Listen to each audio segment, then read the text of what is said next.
எங்கள் மாமன் எனக்கு கொஞ்சம் முன்னாடி தான் அவரை பர்சனலாக தெரிய ஆரம்பிச்சது. எனக்கு அப்போ சொல்லிட்டு இருந்தேன், பரியரும் பெருமாள் பார்த்தபோது ரொம்ப டிஸ்டர்பிங்காக இருந்துச்சு. கர்ணன் பார்த்து நான் அன்னைக்கு தூங்க முடியல. மாமன் என்ன பண்ண போறீங்கன்னு தெரியல அப்படின்னு சொல்லிட்டு தான் போனேன். அந்த வடிவேல் சாரோட அந்த ஒரு ஷார்ட் ஒன்று இருக்கும், அது எல்லாருக்குமே ஃபேவரட்டான ஒரு ஷார்ட்டுன்னு நினைக்கிறேன். அந்த ஒரு மனசுக்குள்ள கோவத்தோடையும் ஒன்றுமே பண்ண முடியலன்னு ஒரு இயலாமையில் அழுகிற ஒரு மனுஷனோட அந்த வழியோட ஒரு மிகப்பெரிய கஷ்டம் இருக்க முடியுமான்றது தெரியல. அதுக்கே நல்லா டோட்டலாக பேசிக்கலாக ரொம்ப எமோஷனலாக ஒரு ஆளுன்றதால அதெல்லாம் சொல்லிட்டு இப்போ வேலைக்கும் உள்ளே போகிறதுக்கு முன்னாடி இதுக்கு என்ன பண்ண போறீங்கன்னு தெரியல அப்படின்னு நினச்சிட்டு தான் போனோம்.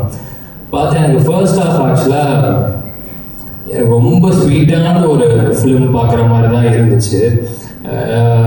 நீங்கள் படம் பார்க்கும்போது உங்களுக்கே தெரியும், அந்த ரெண்டு பசங்க குறிப்பாக பேர் இப்போ நிஜ பேர் தான் சொன்னாங்க, பொன்வேல் ராகுல் அப்படின்னாங்க. ஆனால் நான் அவங்களை எப்பயுமே சிவனேந்தா சேகராகவே என் மனசில் எப்பயுமே ஞாபகம் வச்சுப்பேன். ஏன்னா சில கேரக்டர்ஸ் அந்த மாதிரி நம்மளை மீறிய கேரக்டராகவே ஒரு மாதிரி பதிஞ்சிடும். அந்த ரெண்டு பசங்களை பார்க்கும்போது அந்த வறுமை, அவங்க லைஃப் ஸ்டைல் அது என்னவா இருந்தாலும் எதுவுமே இல்லைனாலும் எல்லாமே இருக்கிற ஒரு பசங்களை பார்க்குற மாதிரி தான் இருந்துச்சு. எனக்கு அவ்வளோ சந்தோஷமாக இருந்துச்சு படம் பார்க்கும்போது.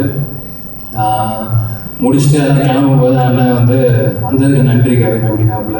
நாங்கள் தான் நன்றி சொல்லணும், நீங்கள் ஏன் நன்றி சொல்கிறீங்க? ஏன்னா ஒவ்வொருத்தவங்களுக்கும் ஒரு பர்பஸ் இருக்கும். அதே மாதிரி சினிமாவில் இந்த கலை மக்களுக்கான ஒரு கலை, அதை மக்கள்கிட்டே எவ்வளோ தூரம் கொண்டு போய் சேர்க்க முடியும் அப்படிங்கிறதுக்கு ரொம்ப சில இயக்குநர்கள் தான் இருக்காங்க. அதில் மாறியான மாதிரி ஒரு ஆள் எல்லா பெரியவங்களுமே சொல்லிட்டாங்க. ஸோ எனக்கு பார்க்கும்போது அதுதான் ரொம்ப ஃபீல் ஆச்சு. ரொம்ப ரொம்ப நன்றிண்ணே, அவ்வளோதான் என்னால் சொல்ல முடியும். மற்றபடி வந்திருக்கிற எல்லாருக்குமே ரொம்ப ரொம்ப